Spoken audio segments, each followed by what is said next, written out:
ஜனவரி 15 2026 பொதுக்காலம் முதல் வாரம் வியாழன். முதல் வாசகம் சாமுவேல் முதல் நூலிலிருந்து வாசகம். அந்நாள்களில் இஸ்ரவேலர் பெலிஸ்தியருக்கு எதிராக போர் தொடுத்து எபனேசரில் பாளையம் இறங்கினர். பெலிஸ்தியரும் அபேக்கில் பாளையம் இறங்கினர். பெலிஸ்தியர் இஸ்ரவேலருக்கு எதிராக அணிவகுத்துச் செல்ல போர் மூண்டது. பெலிஸ்தியர் இஸ்ரவேலரை முறியடித்து அவர்களுள் 4000 பேரை போர்க்களத்தில் வெட்டி வீழ்த்தினர். வீரர்கள் பாளையத்திற்கு திரும்பிய போது இஸ்ரவேலின் பெரியோர் கூறியது, இன்று பெலிஸ்தியரிடம் நம்மை ஆண்டவர் தோல்வியுறச் செய்தது ஏன்? ஆண்டவரின் உடன்படிக்கை பேழையை சீலோவினின்று நம்மிடையே கொண்டு வருவோம். அது நம்மிடையே வந்தால் நம் எதிரிகள் கையினின்று நம்மை காக்கும். ஆகவே வீரர்கள் சீலோவுக்கு ஆள்களை அனுப்பி கெருபுகளின் மீது வீற்றிருக்கும் படைகளின் ஆண்டவரது உடன்படிக்கை பேழையை அங்கிருந்து கொண்டு வரச் செய்தனர். ஏலியின் 2 புதல்வர்களான ஒப்னியும் பினகாசும் கடவுளின் உடன்படிக்கை பேழையோடு இருந்தனர். ஆண்டவரது உடன்படிக்கை பேழை பாளையத்திற்குள் வந்ததும் இஸ்ரவேலர் அனைவரும் நிலமே அதிரும் அளவிற்கு பெரும் ஆரவாரம் செய்தனர். இந்த ஆரவாரத்தை கேட்டதும் பெலிஸ்தியர், எபிரெயரின் பாளையத்தில் இப்பெரும் ஆரவாரமும் கூச்சலும் ஏன் என்று வினவினர். ஆண்டவரது உடன்படிக்கை பேழை பாளையத்தினுள் வந்துவிட்டது என்று அறிந்து கொண்டனர். அப்போது பெலிஸ்தியர் பேரச்சம் கொண்டு, கடவுள் பாளையத்திற்குள் வந்துவிட்டார், நமக்கு ஐயோ கேடு, இதற்கு முன்பு இப்படி நேர்ந்ததே இல்லை, நமக்கு ஐயோ கேடு, இத்துணை வலிமைமிகு கடவுளிடமிருந்து நம்மை காப்பவர் யார்? இக்கடவுள்தான் எகிப்தியரை பாலை நிலத்தில் பல்வேறு வாதைகளால் துன்புறுத்தியவர். பெலிஸ்தியரே, துணிவு கொள்ளுங்கள், ஆண்மையோடு இருங்கள். எபிரெயர் உங்களுக்கு அடிமைகளாக இருந்தது போல நீங்களும் எபிரெயருக்கு அடிமைகளாக ஆகாதபடிக்கு ஆண்மையோடு போரிடுங்கள் என்றனர். பெலிஸ்தியர் மீண்டும் போர் தொடுத்தனர். இஸ்ரவேலர் தோல்வியுற அவர்களுள் ஒவ்வொருவனும் தன் கூடாரத்திற்கு தப்பியோடினான். அன்று மாபெரும் உயிர்ச்சேதம் ஏற்பட்டது.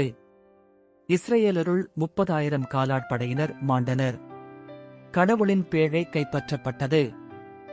ஏலியின் 2 புதல்வர்கள் ஒப்னியும் பினகாசும் மாண்டனர். ஆண்டவரின் அருள்வாக்கு. இறைவா உமக்கு நன்றி. பதிலுரை பாடல். பல்லவி. உமது பேரன்பை முன்னிட்டு ஆண்டவரே, எங்களை மீட்டருளும். இப்போது நீர் எங்களை ஒதுக்கித் தள்ளிவிட்டீர், இழிவுபடுத்திவிட்டீர். எங்கள் படைகளுடன் நீர் செல்லாதிருக்கின்றீர். எங்கள் பகைவருக்கு நாங்கள் புறங்காட்டி ஓடும்படி செய்தீர். எங்களை பகைப்போர் எங்களை கொள்ளையிட்டனர். பல்லவி.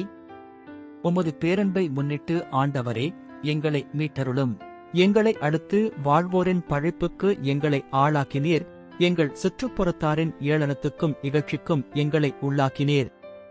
வேற்றினத்தாரிடையே எங்களை ஒரு பழிச்சொல்லாக்கினீர். ஏனைய மக்கள் எங்களை பார்த்து தலையசைத்து நகைக்கின்றனர். பல்லவி. உமது பேரன்பை முன்னிட்டு ஆண்டவரே, எங்களை மீட்டருளும். என் தலைவா, கிளர்ந்தெழும், ஏன் உறங்குகின்றீர்? விழித்தெழும், எங்களை ஒருபோதும் ஒதுக்கித் தள்ளிவிடாதேயும். நீர் உமது முகத்தை ஏன் மறைத்துக் கொள்கின்றீர்? எங்கள் சிறுமையையும் துன்பத்தையும் ஏன் மறந்துவிடுகின்றீர்? பல்லவி. உமது பேரன்பை முன்னிட்டு ஆண்டவரே, எங்களை மீட்டருளும். நற்செய்திக்கு முன் வாழ்த்துளி. அல்லேலுயா, அல்லேலுயா. இயேசு விண்ணரசு பற்றிய நற்செய்தியை பறைசாற்றினார். மக்களிடையே இருந்த நோய் நொடிகள் அனைத்தையும் குணமாக்கினார். அல்லேலுயா. நற்செய்தி வாசகம். மார்க்கு எழுதிய தூய நற்செய்தியிலிருந்து வாசகம். ஒரு நாள் தொழுநோயாளர் ஒருவர் இயேசுவிடம் வந்து, நீர் விரும்பினால் எனது நோயை நீக்க உம்மால் முடியும் என்று முழந்தாள்படியிட்டு வேண்டினார். இயேசு அவர் மீது பரிவு கொண்டு தமது கையை நீட்டி அவரை தொட்டு அவரிடம், நான் விரும்புகிறேன், உமது நோய் நீங்குக என்றார். உடனே தொழுநோய் அவரை விட்டு நீங்க அவர் நலமடைந்தார். பிறகு அவரிடம், இதை யாருக்கும் சொல்ல வேண்டாம், கவனமாய் இரும். ஆனால் நீர் போய் உம்மை குருவிடம் காட்டி நோய் நீங்கியதற்காக மோசே கட்டளையிட்டுள்ள காணிக்கையை செலுத்தும்.